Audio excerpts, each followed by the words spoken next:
എന്റെ പ്രിയപ്പെട്ട പ്രാണനാഥന്റെയും മകന്റെയും ശിരസ് മുറിച്ച് കൊണ്ടുവന്ന ഇവന്മാർക്ക് നീ സമ്മാനം കൊടുത്തല്ലോ.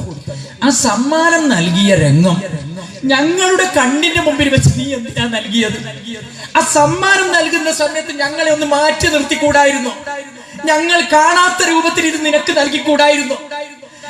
ഈ ഒരു കാഴ്ച കാണാനുള്ള ശക്തി ഞങ്ങൾക്കില്ലെന്ന് ഒന്ന് ചിന്തിച്ചുകൂടെ തനിക്ക്?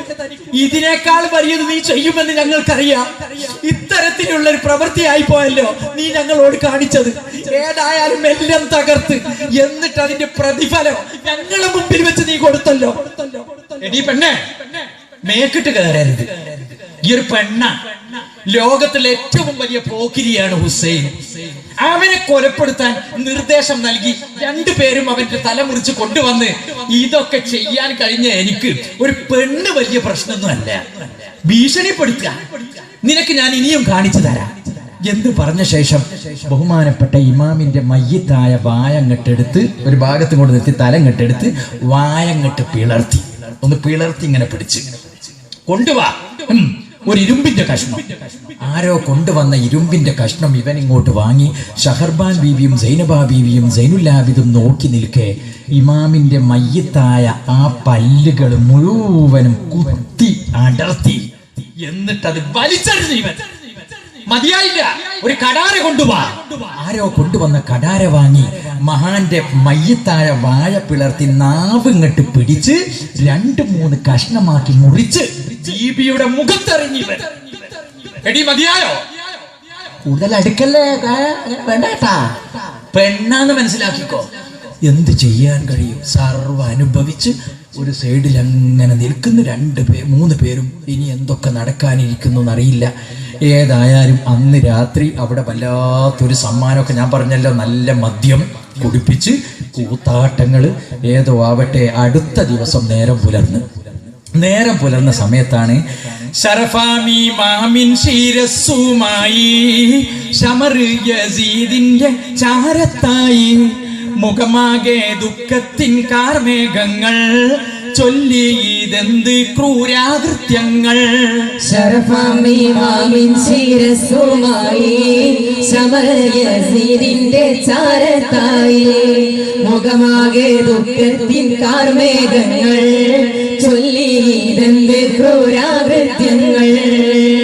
അടുത്ത ദിവസം പ്രഭാതം പൊട്ടിപ്പുറപ്പെട്ട സമയത്ത് ഇബ്നു സിയാദ് വിളിച്ചു, അംറ് ശമർ വാ, നിങ്ങൾ ചെയ്ത ഈ വലിയൊരു കൃത്യത്തിന് ഞാനൊരു ചെറിയ പ്രതിഫലം നിങ്ങൾക്ക് നൽകിയെന്ന് മാത്രം.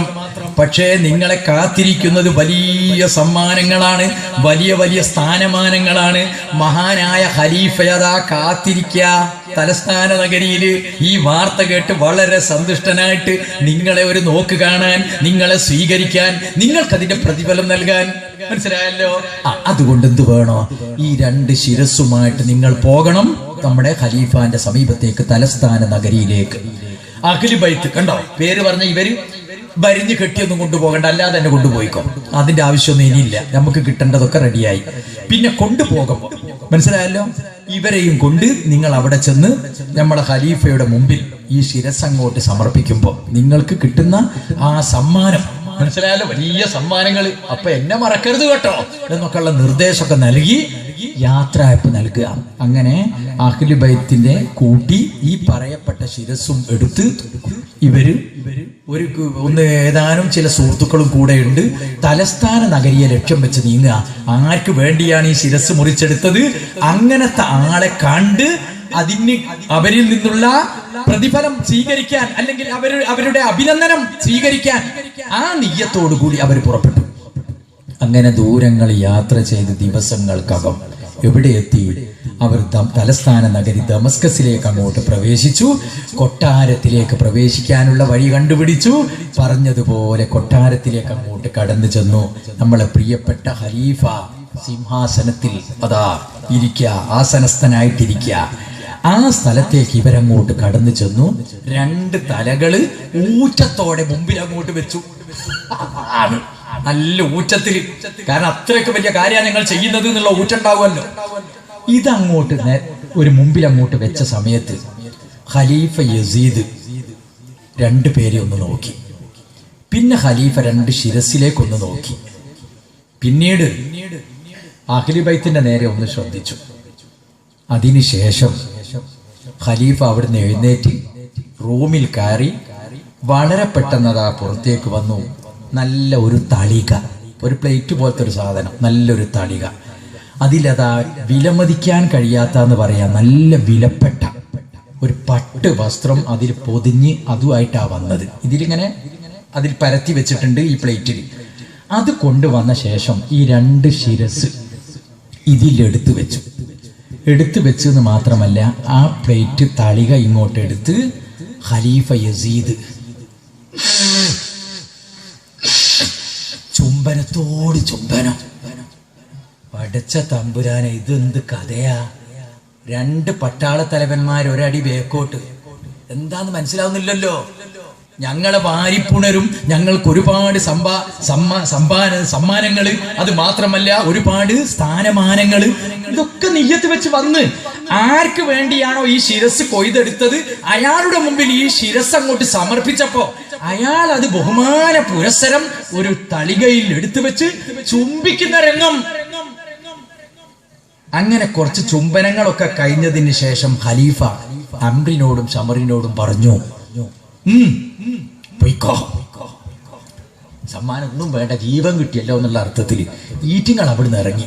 ഇതൊക്കെ ഏതാ മോഡൽ, എന്താ സംഭവങ്ങൾ ഒന്നും ഇവർക്കും മനസ്സിലാകുന്നില്ല. ഇതൊക്കെ അഹ്ലു ബൈത്ത് കണ്ടുകൊണ്ടിരിക്കുക. ആ സമയത്ത് ഇവർ സ്ഥലം വിട്ടല്ലോ, പട്ടാളക്കാർ പോയി. സൈനുൽ ആബിദ് മെല്ലെ ഖലീഫാന്റെ സമീപത്തേക്ക് വന്നിട്ട് ചോദിച്ചു, പ്രിയപ്പെട്ട ഖലീഫ, നിങ്ങളല്ലേ എൻ്റെ ഉപ്പാന്റെയും ജ്യേഷ്ഠന്റെയും ശിരസ് മുറിച്ചെടുത്ത് കൊണ്ടുവരാനുള്ള കൽപ്പന നൽകിയത്? നിങ്ങളല്ലേ? അതെ സൈനുൽ ആബിദേ, ഞാൻ ഈ ശിരസ് മുറിച്ചെടുക്കണം എന്ന് അവരോട് കൽപ്പന കൊടുത്തിട്ടില്ല. ഞാൻ അവരോട് കൽപ്പന നൽകിയത് ഹുസൈൻ യുദ്ധത്തിന് വേണ്ടി വന്നാൽ കീഴടക്കിക്കോന്ന് ഞാൻ പറഞ്ഞിട്ടുണ്ട്, കീഴടക്കാൻ. പക്ഷെ ശിരസ് കൊയ്തെടുക്കാൻ ഒരിക്കലും ഞാൻ അവർക്ക് നിർദ്ദേശം നൽകിയതല്ല.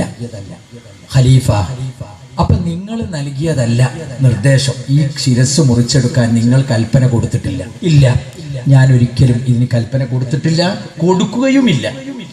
അതാ. അപ്പൊ ഖലീഫ, നിങ്ങൾ നിർദ്ദേശിക്കാതെയാണല്ലോ അവര് 2 പേരും ഈ ശിരസ് മുറിച്ചു കൊണ്ടുവന്ന് നിങ്ങളെ മുമ്പിൽ സമർപ്പിച്ചത്. അങ്ങനെ അവര് വരുമ്പോ നിങ്ങൾ കൽപ്പന കൊടുത്തിട്ടില്ലെങ്കിൽ നിങ്ങൾക്ക് അവരോട് ചോദിച്ചുകൂടെ, എന്തിനാ നിങ്ങൾ ഈ ശിരസ് മുറിച്ചു കൊണ്ടുവന്നത്? ഇത് ഞാൻ നിങ്ങളോട് കൽപ്പിച്ചിട്ടില്ലല്ലോ. അങ്ങനെ ഒരു വാക്കെങ്കിലും നിങ്ങൾക്ക് അവരോട് പറഞ്ഞുകൂടായിരുന്നോ? നാണം കെട്ട ഖലീഫ, ഇത് നിങ്ങളുടെ കാപ്പറ്റമാണ് ഖലീഫ. ഞങ്ങളെ മുമ്പിൽ അഭിനയിക്കാൻ നിങ്ങൾ നിർദ്ദേശം കൊടുത്ത് ബാപ്പാന്റെ ശിരസ് മുറിച്ചു കൊണ്ടുവന്ന് എന്നിട്ട് ഞങ്ങളെ മുമ്പിലുള്ള നാടകം, അതാ സംഭവിച്ചത്. ഖലീഫ എതിർത്തൊന്നും പറഞ്ഞില്ല. കാരണം അവരുടെ വേദനയുടെ കാഠിന്യം ഖലീഫക്ക് അറിയാം. ബാപ്പാന്റെ ജ്യേഷ്ഠന്റെ തലയാണ് ഈ കിടക്കുന്നത്. അപ്പൊ പലതും അവരിൽ നിന്ന് പ്രതികരിക്കും, അതൊക്കെ കണ്ട് സഹിക്കാം. പക്ഷേ ഉദ്ദേശിച്ചത് സംഭവിച്ചു, അതിൽ മനസ്സിന് സമാധാനം. കൊല്ലണം തീരുമാനിച്ചു, കൊന്നു. പക്ഷെ ഇവരെ മുമ്പിൽ സംഗതി നാടകം തന്നെയായിരുന്നു. അത് ഇവരെ മുമ്പിൽ അഭിനയിച്ചതാ. അങ്ങനെ എന്ത് ചെയ്തു? പ്രിയപ്പെട്ടവരെ, അല്പസമയം ആരും ഒന്നും മിണ്ടുന്നില്ല. 2 ഭാഗത്തും 2 വിഭാഗം. ഇപ്പുറത്ത് ഖലീഫ, ചില ഉദ്യോഗസ്ഥന്മാരൊക്കെ സമീപത്തുണ്ട്. ഇപ്പുറത്ത് അഹ്ലു ബൈത്തും വല്ലാത്തൊരവസ്ഥയിൽ ഇങ്ങനെ നിൽക്കുക. കുറെ സമയം കഴിഞ്ഞപ്പം ഖലീഫ ചോദിക്കുക, സൈനുൽ ആബിദേ, എന്താണ് വേണം പറയൂ, ഞാൻ നൽകാമല്ലോ, ധനമേറെ നൽകാൻ ഞാൻ ഒട്ടും മടിക്കില്ലല്ലോ. എന്താണ് വേണം പറയൂ, ഞാൻ നൽകാമല്ലോ, ധനമേറെ നൽകാൻ ഞാൻ ഒട്ടും മടിക്കില്ലല്ലോ. ഇത് കേട്ട സൈനുൽ ആബിദിൻ പ്രതികരണം, ഇവരെയും ദയവായി കണ്ടം മുറിച്ചിടണം. ബാബ് യസീദപ്പോൾ മൗനം തന്നെ, കൊട്ടാരവാസികളാകെയും മൗനം തന്നെ. എന്താണ് വേണം പറയൂ, ഞാൻ നൽകാമല്ലോ, ധനമേറെ നൽകാൻ ഞാൻ ഒട്ടും